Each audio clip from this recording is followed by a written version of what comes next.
Harness the power of podcasts. Yeah, I'm sticking with that. This is Retro Trigger, where we talk about all things retro with a different guest each and every month. We might have to change that disclaimer shortly. But anyway, by our definition of retro, it is anything that is 15 years older or older.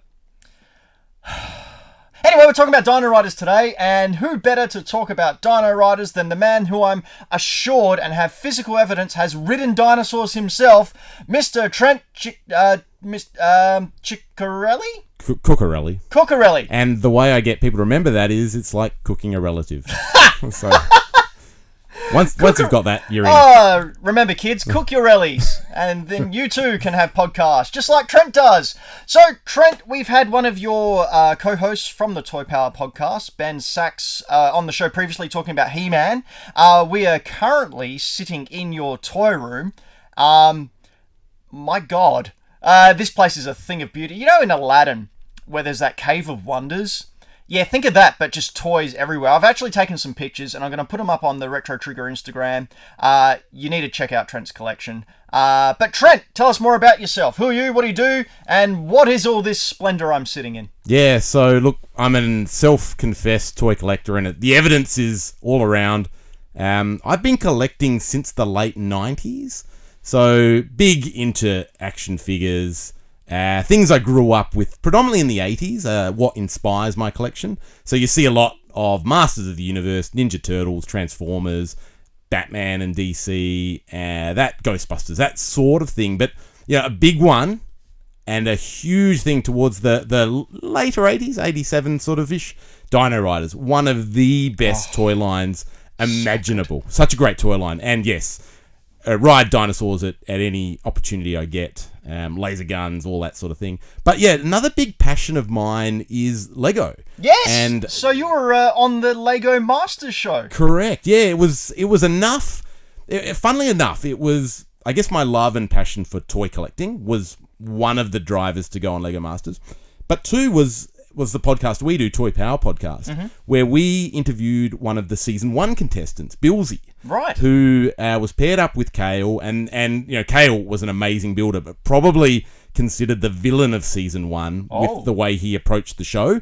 Very, very confident in his own ability, and it was his undoing in the end. But his partner on the show was a lovely guy, Billsy, who we had on the show, and he just made a passing comment, if you ever get the chance to audition, I'd recommend it because it was such a fun experience. And until that point, I'd never considered even applying for it. Right. And it was just planted the seed. Okay, what have I got to lose from throwing in an application? Yeah. And what, you just signed up online and they gave you a buzz and said, hey, come and talk to some guys? Pretty much. It's just like a job interview. You put in an application online, fill out a form, they get in touch, you do some interviews. Culminates in a live build in front of the head producer and a few of the staff, right? Where you've got 3 hours to do a challenge. But that's it's just like an interview, and then you find out if you got the job or not. Right, and we all know that these type of reality TV, it lands up to the editors in the editing room to develop a story and develop villains. You mentioned that Billsy was a bit of he was not the villain; his partner was the villain. Correct. Yes. So, did you feel the need to fill into a role, or did they give you a role to sort of focus on, or you were just you and they just went, all right, this is what we're going to do? Correct. This was all about the builds. So, Lego Masters is a bit of a different reality TV show in the sense that it's a creative show where they don't really want controversy. They really want to focus. Yeah, true. They don't.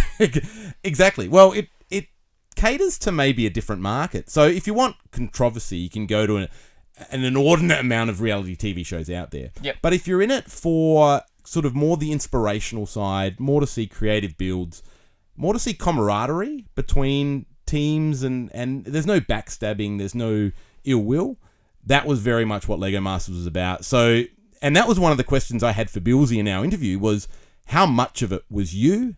How much of it was you having to play a character, or how much of it was the edit making you look a certain way? And he said, look, what you see on the show is 100% how I am in real life. Oh, cool. So that was really good to know that going in. A nice change, yeah, because you can clearly see where they have edited. You might say something like, I'm a nice guy, but I really don't like it when people don't give me flowers. It really gets my goat, but hey, that's okay. I'm fine with that. And they go, right, edit. Yep. I don't like it when people don't give me flowers.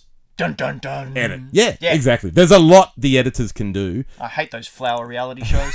Yep. Rubbish. Irene by Flowers. Yeah, it's the worst. But there's a lot they can do, and there was a few moments where you'd be saying something, and there's cameras everywhere. So whatever you said is recorded, and you just be, if they wanted to, they could make me look like a real idiot right now. But thankfully, they didn't do that too much. The rest of it I did myself. Man, I would be so tempted just to play the bad guy and just to up that bad guy butthead role. Man, that would be so much fun to be hated by everyone within the greater Lego building community. Yep. Now, how much Lego have you really got around the place? I saw a huge couple of sets out in the front room there. Yeah, I split the collection into kind of two parts. There's the toys and there's the Lego. Right. So I've been collecting Lego. I mean, I've got my childhood stuff, which is in the kitchen area. So a lot of that Knights Castle theme. Yeah, well, I mean, that's where you keep Lego. Yeah, exactly. Next to the colander. Yeah, it makes sense. Yeah. So I can, enjoy it while I'm cooking up a storm. That's right. But, so that's got its kind of own separate spot. But what got me back into Lego was essentially the Star Wars license that they picked up in 99 for Phantom Menace. Saved their butts. It did. It did. Lego in the late 90s, early 2000s just went and then as soon as the prequels came along and they picked up that license, all of a sudden, bang, straight up. And now there's just no stopping it. Yeah, the licensed products are huge. Also, I mean, the in-house stuff is brilliant. But I think there was a period in the 90s that you mentioned where I'm thinking it's things like digital characters were being introduced for the first time with these shows.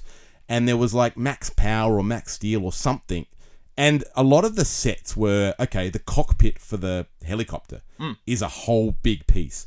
And the back half of the helicopter is another big piece. So you're building these sets with limited moves, right? And Lego was all about lots of blocks putting together to make a model. So they'd gone away from that in the 90s. They brought in a lot of elements. And I think people were sort of just unsatisfied by the sets and what was being built, and it really was, like you said, the licensed products going back to basics that sort of saved them. It's definitely the builds that are the most interesting. I remember my partner bought me the Millennium Falcon from a couple of years back, the very first Force Awakens one. And I went, that'll be fun, I'll give that a go. It took me 5.5 hours, and I did it, and I put it on my shelf, and then one day I bumped it and it fell and broke in half, and I went, well, it's going in the Lego box, I'm not doing that again. So that's where it lives now. Now, we can talk about Lego many, many more minutes and hours, but we're here to talk about dinosaurs, specifically dinosaurs that shoot laser beams and fire at frog-like aliens, and that are good at saving the world or the history. We're going to split this into two parts. So we've got a big two-parter for you. This month we've got the TV show to talk about, and then next month we are going to talk about the toy line. So be sure to subscribe so you can catch both of them. But let's get into the TV show. Before we do, what are your memories of the Dino Riders TV show? I actually don't have a lot of memories of the show itself. I don't know if I saw any of it. I would have seen, clips and little bits and pieces, but I have gone back recently and rewatched the episodes. Yeah, it's kind of like that. I talked about this with Ben and our He-Man and Masters of the Universe episode. You go back and watch it now and go, yeah, even the Ninja Turtles from the 90s, you look at it and go, it's not good. It's just not good at all. But back then, being someone, I watched the TV show. So mine started with, I got the cardboard sleeve VHS of the very first episode. Yep. I think I got it when I purchased, I got given, I think Young Star's Pteranodon? Pteranodon or Pterodactyl? What's he got? He's got a pterodactyl, He's got a pterodactyl, the blue one. Yeah. Yeah. So I got that for my birthday one year, 8th birthday, 9th birthday. I mean, I'm not old. And I watched that VHS over and over again. I still remember it started up with this kid in a museum, kind of like rotoscoped, and he hears a roar, and he wanders away from his class and goes in and has a look. And there's these Triceratops skeleton and a T-Rex skeleton, and you hear faint roaring in the background. All of a sudden, lightning starts to come across them. They go, roar, and they move, and then they battle, and it goes, psh, and you get to a screen crash of the credits, the Dino Riders. You go, wow, what is this? And yeah, sure enough, really, really simple story. They get right into it. The Valorians get chased by the Rulons, and they get sucked back to prehistoric Earth, and then we go from there. But we'll talk about that first episode. But first, a little bit of background on it. Here we go. Airing as a part of the Marvel Action Universe, which debuted in 1988 with other classic cartoons such as RoboCop Kid Animated Show and another one, which I can't remember because I didn't write it down, Dino Riders was primarily a promotional cartoon to sell Tyco toys of the same name, much like the original Transformers cartoon and countless other series from that time. And this was a genius marketing scheme that they did back in the 80s, where they had a toy line and they went, how are we going to sell it? Let's make a cartoon. And most of these cartoons didn't run for very long. They all can't be success stories like Transformers, or even Masters of the Universe didn't have that many episodes either. It had about 130 episodes. Okay, I'll take that back. But yeah, Dino Riders only had 14. Yeah. So very hit and miss, but these toys were everywhere. Only 14 episodes of Dino Riders was produced, as we mentioned before, with most people getting a taste of the Dino Riders in the form of VHS tapes that I talked about earlier. Yep. Did you ever see them? I didn't watch them, no, but in collecting, you do see them pop up quite a bit. The cardboard sleeve versions I'm are desperately very common. chasing the cardboard sleeve version of that first episode. Again, in my many, many moves as an adult, some of these things go missing, and that was one of the things that hasn't made the cut, and unfortunately, no longer part of my collection. But I'm searching it down, and I'll find it once more. Tyco's head of research and development, Warren Bosch, stated that the initial idea for Dino Riders came from Tyco's marketing VP, he's probably a VIP as well, Jim Alley, who simply said he wanted to combine dinosaurs and action figures somehow. That's pretty good. Yep, pretty makes sense. good way to be. According to Bosch, he came up with the idea that aliens visited Earth in the ancient past and combined their technology with the dinosaurs' natural abilities. You know, being big and being able to eat stuff. And being awesome. When illustrator Paul Kitchener joined the project, he said several ideas, such as the concept of the Brain Box, a device that would help riders control the dinosaurs, were already in place. During that time, Kitchener came up with the backstory and drew the comics that came with the toys. So much like Masters of the Universe, these came with little comics in the box that you could read that told the story. How much exposure have you had to those comics, Trent? I've got the comics. I kind of feel like there's only one comic. And they just sort of reprinted it. Yeah, that's my feel. Correct me if I'm wrong, but there's not a lot of content. Whereas Masters of the Universe, they had a huge run of the mini comics. So there was a lot of the story told. But this was, very much there was a formula back in the 80s that worked. And it was, a media tie-in. So get your cartoon up and running. Comics in package are brilliant, right? Because you can do the cross-sell. You can tell a story. You can plant the seeds for the kids to want to play with these things and collect more of the toys. So that was really a lot of toy lines followed that formula to, a lot of success. Yeah, and they don't really do anything like that anymore. It's all about cost-cutting now and getting as much as you can. Whereas you look at some of these old toys from the 80s, the Transformers, all die-cast metal, and all the other robotic parts that came in the Dino Riders, the T-Rex, the Brontosaurus, the Diplodocus, they all walked, they were all motorized. The Triceratops as well. Yep. These were fantastic things. Even little things like the Strachiosaurus, you wiggled his tail and his head moved in the opposite direction. Exactly. These toys were fantastic, but we're going to talk about the toys in the second part, so don't let me get carried away and frothing about how good they are. Funny you should mention the comic as well, because there was a Marvel series of comics that were written by, I can't recall now, but they also had the help of Dr. Robert Baker, a real-life paleontologist, and the team that crafted some of the most realistic dinosaur figures we've ever seen. Yep. At the time, back in the 80s, this is what we thought dinosaurs looked like. We did. Big lizards. Pretty much, yep. Now, however, as science does and research does, we now know that more than 90% sure a majority of them were just large chickens. Yeah, that's right. Which, it doesn't make them any less cool, but for me, your quintessential dinosaur is your big-ass lizard who has teeth. And I think it's worth noting, and we'll talk maybe a bit more about this in the toy section, but these designs were so authentic that the Smithsonian Museum picked them up and actually released, they had to remove laser guns and aliens because maybe that wasn't as accurate as it could have been. I don't know. Have you seen Ancient Aliens? I'm hoping there's a bit of truth to that sort of stuff. But they removed all of the armor and all of the aliens and they repackaged them to sell in their museums, which I think is a credit to the toys, that they were of a standard that could meet those sort of requirements. You know what I was always... Oh, we're getting onto the toys again, but this quick one. I was always fascinated by the eyes. Yep. The eyes of the toys. They were just so realistic and so lifelike. Yeah. These little marbles or whatever they were, they had the iris, they had the pupil. Brilliant. They had a real life to them. And, you know, you would believe that T-Rex is walking around screaming at you and you're running away from it.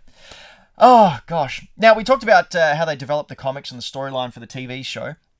A little bit of an interesting fact I found when doing my research is that at the time of developing the comic book and TV show, they got comic book writing legend Jerry Conway to come up with some ideas along with his wife Clara. They fleshed out the backstory and got it ready for a TV series pitch.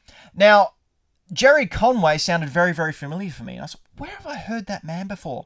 Turns out he was a writer on The Amazing Spider-Man. But not only that, he wrote the issues which included the death of Gwen Stacy and the death of the Green Goblin back in 121 back in the 1970s, which is pretty much the most famous Spider-Man storyline there is.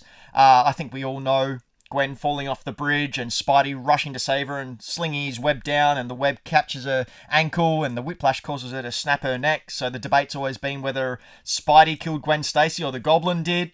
And then, of course, the next issue, the Goblin tries to kill Spider-Man. He doesn't know Spidey has a spider sense. He gets his Goblin glider to come from behind Spider-Man, and as he's talking to him, Spidey gets out the way and he gets pierced through the chest.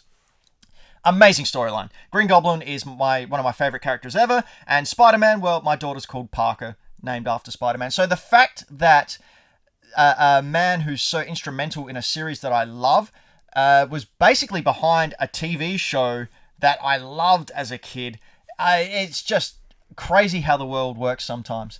I don't think I've got any questions for you there. I just sort of wanted to throw that in. It is interesting, that point around the creative talent in these spaces. So in the comic book industry, the famous one being Larry Hama of G.I. Joe fame, you know, one of the most famous writers of the G.I. Joe comics, being instrumental in writing the file cards for the G.I. Joe toys. And this was, not know that. So wow. Larry Hama did pretty much all of those, wrote a lot of the lore for G.I. Joe. So there was a lot. Bruce Timm as well, of Batman the Animated Series fame. Really? Did a lot of the mini comics for He-Man the Master of the Universe, illustrating a lot of the later comics. So this is where a lot of these big name players that we know and love and became staples, you know, got their start working with toy-based properties. And we sort of think, it's a throwaway mini comic. It's not a very good quality thing because they're just putting it in to sell toys, or it's a throwaway TV series. But a lot of these creative talents cut their teeth, or actually, you know, had some real talent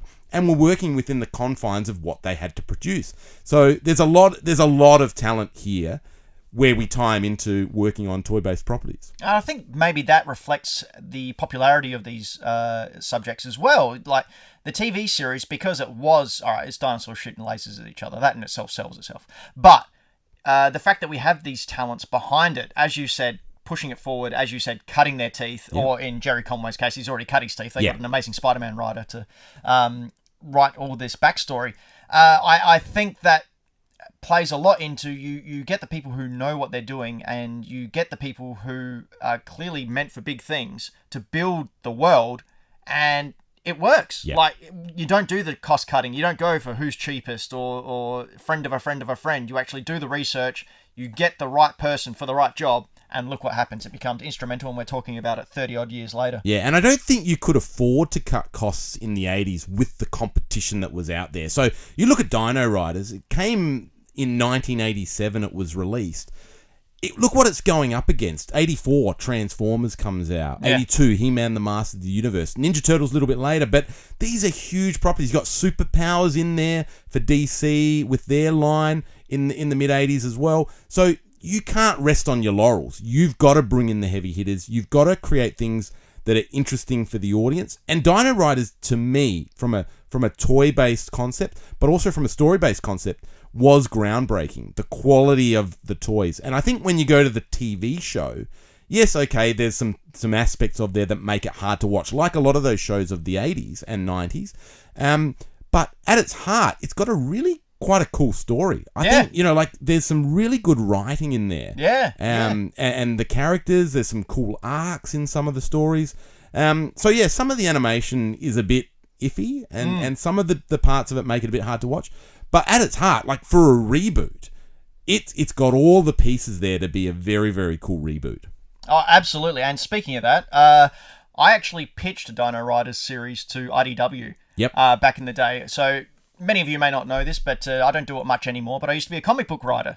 And I met Chris Ryle and Ted Adams, who at the time, one's the owner of IDW and one was the chief editing officer. And I got to sit down and sort of go through my comics with him. Then he had a look and said, "Oh yeah, send me some more through this link, blah, blah, blah." And I said, "Oh, you ever heard of Dino Riders?" Because IDW obviously get a lot of these licenses, Ghostbusters, Ninja Turtles, blah, blah, blah. And he goes, "No, I've never heard of them." And I've said, "Oh, look, all I'm going to say is giant dinosaurs fighting each other with laser beams, humans versus aliens. Good dinosaurs, bad dinosaurs." "Yeah, I don't think there's much money in that." And I said, Seriously? And I bugged him for years. Let me write it. In the end, he let me pitch it. It didn't go anywhere, but I've still got that pitch, and I reckon I might even just write it myself and find myself an artist and call it like Dino Raiders or something like that. Yeah. Because I kept the main aspects of the story. So it starts off much like the cartoon did, with them going through space, being chased by the Rulons, so the Valorians running away, and Krulos and his gang trying to get him. They lock on the tractor beam. The step crystal jumps through time. They go through a wormhole, land on prehistoric. Basically the same. But my idea was, at the end of it, you find out that the Rulons are actually the intergalactic police, and the Valorians are a bunch of criminals. Ooh. Yeah. Nice twist. Yeah, yep. And Questar was actually escaping a murder charge or something. And you found out what's going on there. So you set them up. You actually think you know who the villains and the good guys are, but then it's flipped. Yep. And then you'd realise that, law enforcement's, power hungry and evil, and power goes to their head. And yes. It comes back around and you're supposed to root for the good guys. But yeah, the end of the episode was the Rulons weren't a race of beings because they were all different animals. Yes, correct. So you think, well, how are they a race of beings? No, they were actually the police. Yep. Chasing down the Valorians, who were like this rebel gang. So that was my pitch. Don't steal it. I'm probably going to write it. So. Well, I think, if I recall the comics, there was a 3-part comic series released in, proper comic size. I think under the Marvel. Yeah, I've got the first issue. Yep. And I suspect I read them a couple of years back. Got some copies off our good friend Ben Sachs. And the second episode is the internal politics of a murder charge. I think Questar and his brother. So it's sort of it's cool, like, to tie in some of those political elements that are there. To dinosaurs fighting each other. Yeah, exactly. Yeah. There's depth. You can have depth in these things. You can have depth of dinosaurs shooting each other's faces. All right, let's go into the story. We've already touched on it a bit, but I've got a little bit of a diatribe here. Feel free to cut in whenever you want to comment. Okay, the Valorians were a peaceful race of primarily white humanoids who lived on Valoria. Valoria? I don't know. It's an accent. For reasons, they were attacked by the Rulons, anthropomorphic animals, but not cute animals like cats or bunnies, but rather slimy, yucky ones like sharks, scorpions, snakes, and their leader, Krulos, was a frog. The Valorians, in their white, blue, and silver costumes, attempted to escape the Rulon assault using the space-time energy projector, STEP, on board their very clean and sparkly ship. After being sucked into a wormhole, the Valorians were sent back in time 65 million years to the age of dinosaurs. Unbeknown to them, the Rulon flagship Dreadlock was dragged through as well, refusing to disengage the tractor beam when the step was activated. After successfully landing on prehistoric Earth, the Valorians, led by Questar, the beautiful blonde-haired, blue-eyed poster boy, used their AMP, or Amplified Mental Projector, a lot of projectors in this, sorry, necklaces to telepathically communicate with the dinosaurs they encountered and befriend them. So this was going to be my argument as well. The Rulons used brain boxes, which were like brainwashing helmets that the dinosaurs were put on. Their eyes went red and they were being controlled. Whereas the Valorians used their telepathic abilities to talk to the dinosaurs and befriend them. And my whole argument was going to be, no, these animals aren't cognitive. You're just putting them into slave trade. like again, blurring those lines as to who was actually good guy and who wasn't. Meanwhile, the Rulons, led by the frog warlord Krulos, use brainwashing devices, uses brain boxes to control dinosaurs and turn their eyes red. I should really read through these before I start talking. That's how you know they're evil. The Rulons launched an attack on the Valorians with the use of a mighty T-Rex, whose colour composition did not reflect that of the toy, which we will get into in the second part. The Valorians sprung a surprise, revealing that they too had turned their dinosaur friends into laser-shooting killing machines and assisted them in fighting back. After ultimately defeating the Rulons, the Valorians renamed themselves Dino Riders. With regard to the dinosaurs and other animals represented in this cartoon, the series shows late Cretaceous species like Tyrannosaurus rex alongside species from earlier eras, including the, Permian genus Dimetrodon, which wasn't even a dinosaur. Well, it's not a dinosaur, is it? And it was very early on. 200 million years before the dinosaurs. But it's got like that fin, which creates a cool shield concept. And wasn't it was warm-blooded anyway? Oh, yes, you could be right. Which is why it's not a dinosaur, because they were all primarily cold-blooded? Yep. I don't know. I need to do some more research. Let's not let facts get in the way of facts of a putting good story. Yeah. But really, the Dimetrodon setup was kind of ridiculous. Well, the whole point of that was almost like they were hidden. Yeah. The Rulons didn't how know. they hid is like there was a Dimetrodon standing to the side. Oh, it's just a Dimetrodon, don't worry about it. And then the Dimetrodon turned around and was like, here I am behind his fin! What?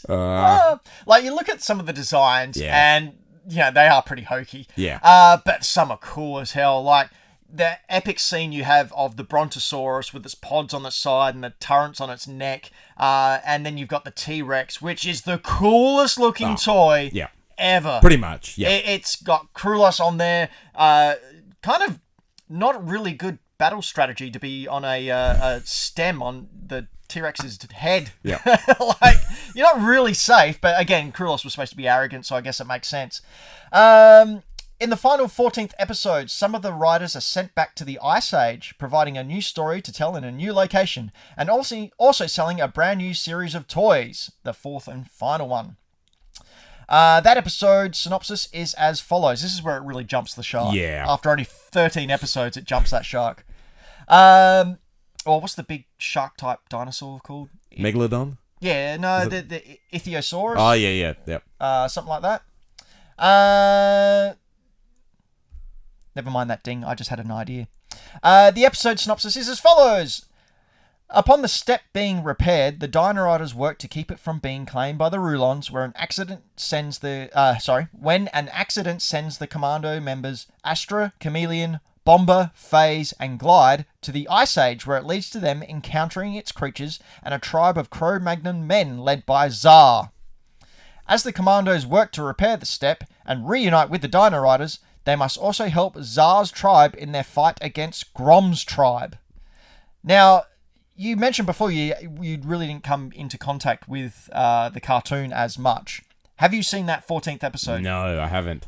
It is trash. It is really bad. I don't know what happened, but yeah, the basic thing is they accidentally go back in time, encounter Grom, who was a relative of Krulos somehow. Which is weird because he was a Cro-Magnon man, so he was humanoid, and Krulos was a frog. And last time, I mean, obviously they reproduce asexually, frogs. I don't know if that's the case with Krulos. Who knows? Who am I to judge? No aspersions here. But, Grom being a relative of Krulos, and he just, I don't know, they wanted their property, they wanted their land, but it was just an excuse to make different toys. So you got the woolly mammoth, you got the saber-toothed tiger, you got the sloth, and a killer warthog, Yep. Yes, because they were back in the Ice Age.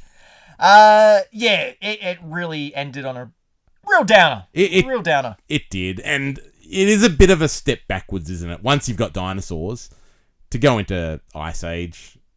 Yeah, and I mean, there was so much more they could have done. Like, unfortunately, each of the episode were that He-Man type one and done. We've lost our dinner for this evening. Quick, better go and get a special plant. Oh no, one of us is being kidnapped. Don't worry, we'll sneak in and rescue you. And I think because at the end of the first episode, the T-Rex had its brain box knocked off, and it went wild again, which is how the Valorians were able to win. But I reckon out of the 14 episodes, there were at least 5 where it was them hunting down the T-Rex and recapturing it. And it's just like, oh, come on, guys, you can do more than this. Yeah. It was just really phoned in. But still, that first episode is really tight, really tightly written. Yep. Sets up the world really, really well, despite the fact that, dinosaurs just... Although you could argue... All right, this is my writer brain coming in. You could argue if the Valorians and whatnot went through a wormhole, it's possible that you could have had some kind of time storm and wormholes opening up all around, and they sucked in other dinosaurs from other eras. Yeah. There you go. There you go. Done. Another thing I didn't get about the TV series, if we're pointing at plot holes, where'd they get all the metal from to build all the...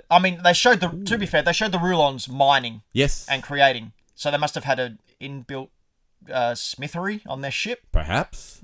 Who are we to argue? As you do. Future tech. Yeah. But yeah, the Valorians, they had everything made out of wood, and then they dropped the wood because it was a facade, and all of a sudden they had pods on dinosaurs and brachiosauruses that had jets flying out of it, and little dinosaurs flying out of it that I don't know.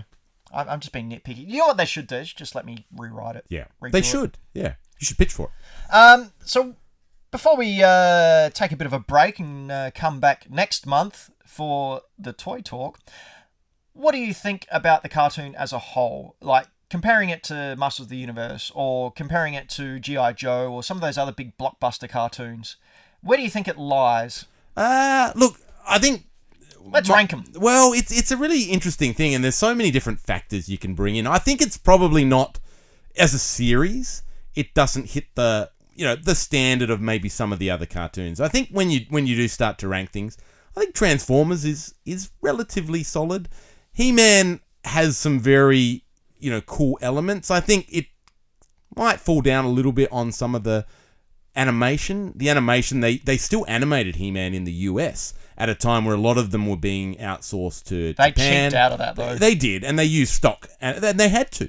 And I think He-Man was the first cartoon that was 5 days a week. It was every day, every weekday from the outset. So, yeah, there's factors at play here. I do want to point out, He-Man never used his sword for anything but deflecting shots or breaking things. Robots. No humanoid or living creatures were ever harmed with the power sword. Dino Riders, no. They just shoot lasers right at your face. Oh, yeah. They didn't care.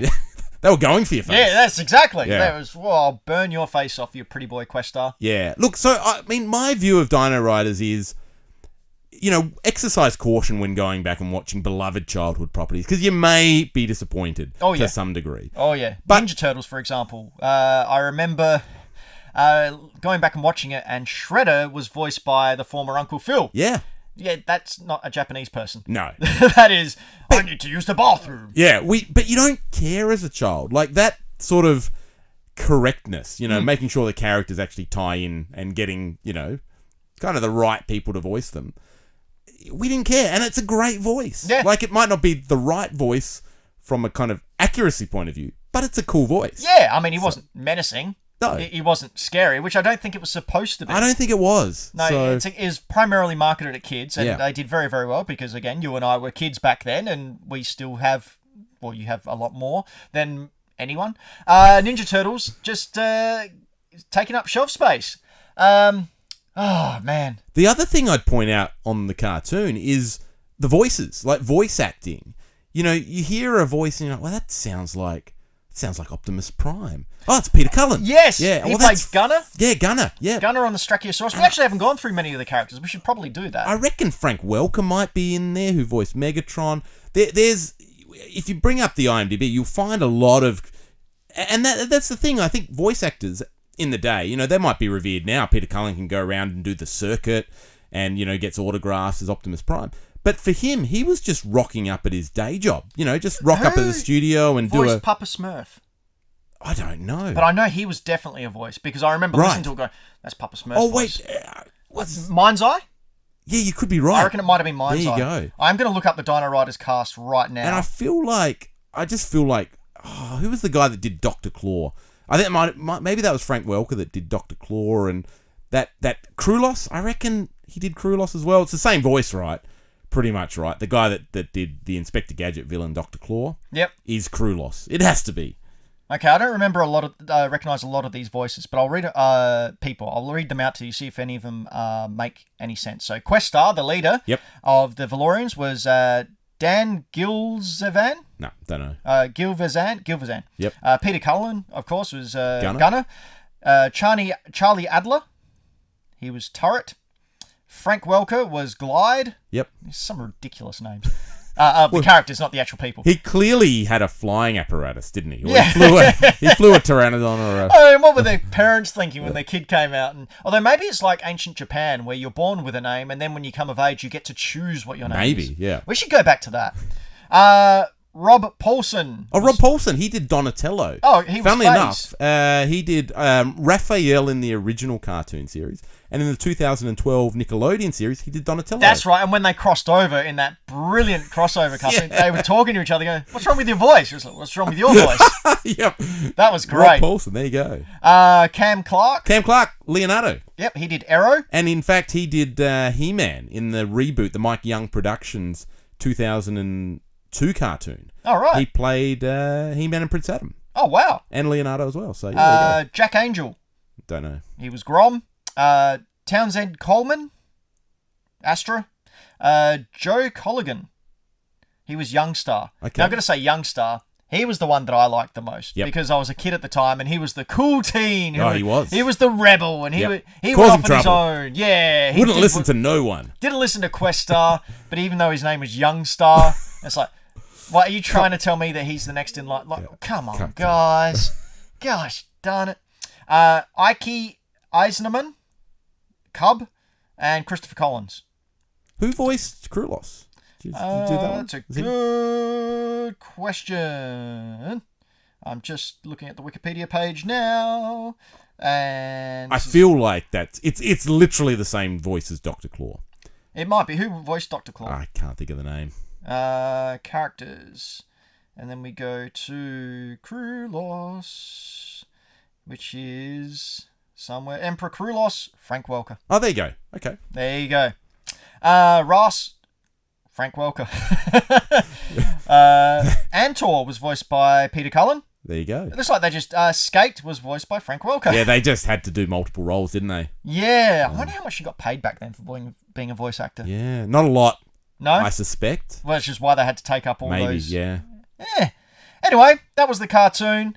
We've done a very, very light look at it, but man, what a series. You can get it now.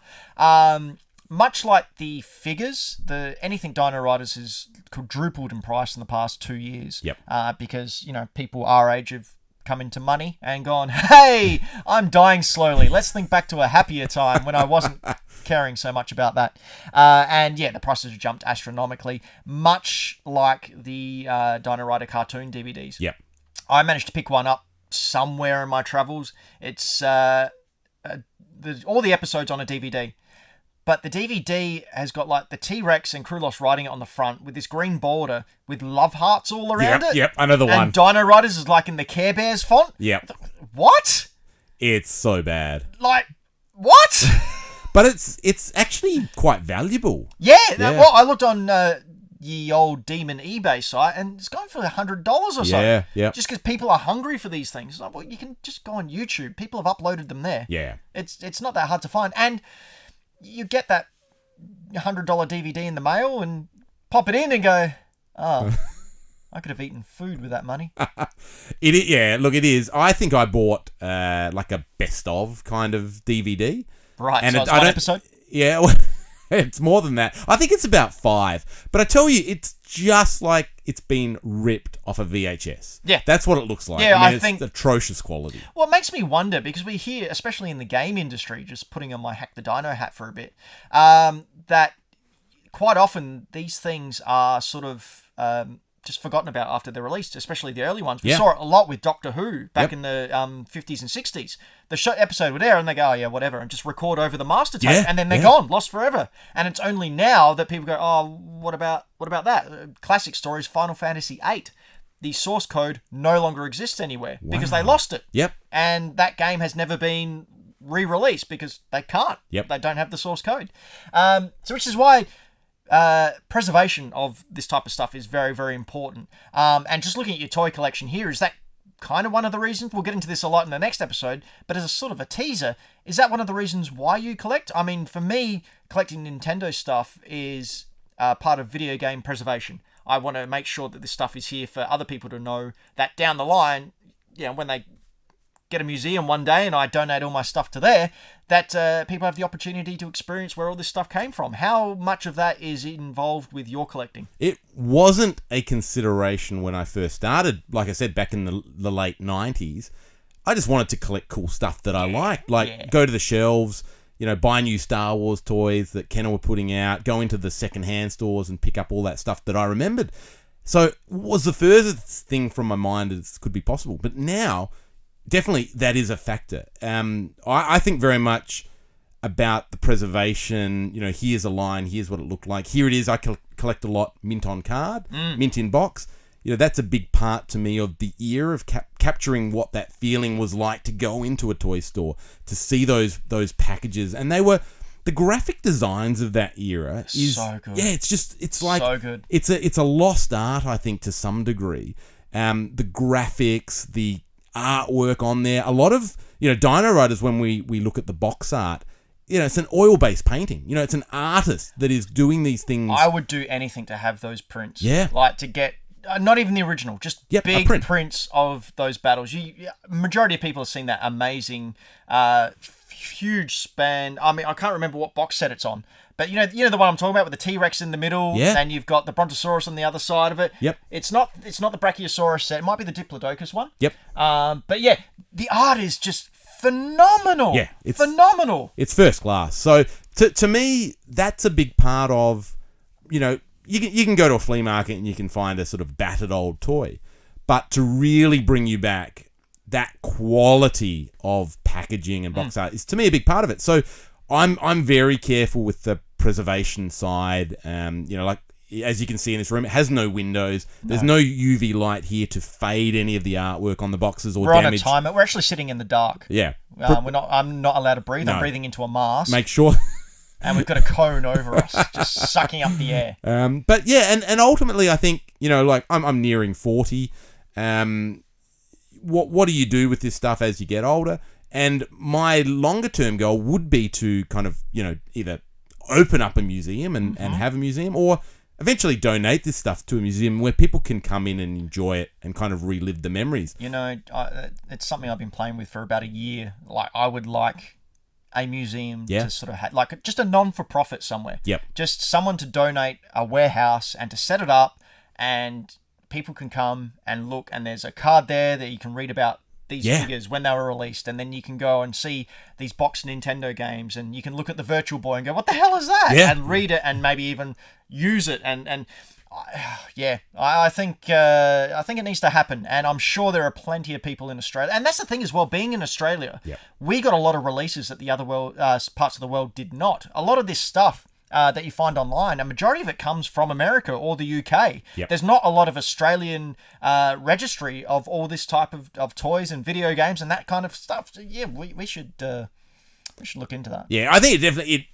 Being the accountant, I've sort of done a few costings. Yep. And it's an expensive endeavor to kind of configure, but I think there's something that could be achieved where, like you say, big warehouse, different people bring in different collections and have it, curated nicely and Sounds set like up something for the that. government should really support. I think there's something in that. Yeah. Stay tuned. All right. Anyway, this is the end of episode 1, talking about Dino Riders, the cartoon series. We did a little bit.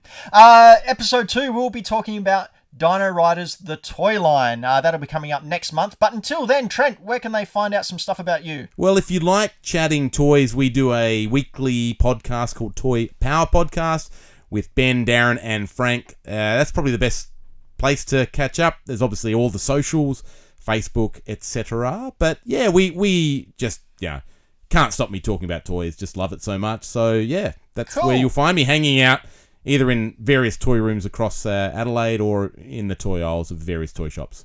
Or in markets, but don't talk to him if you see him in markets, because he's on the hunt and he gets like, Gollum when he Gollum in Lord of the Rings when you try and grab the ring off him. You just... Yeah. Not a pretty sight. Anyway, if you don't know already, I'm part of Hack the Dino, a video game nonsense podcast where we talk about all the video game news. You can find us on YouTube, on Spotify, and all the podcast services. So check that out, Hack the Dino. Until next month, thank you very much. Trent Cucchiarelli. Cucchiarelli. That's the one. You got it. Yeah.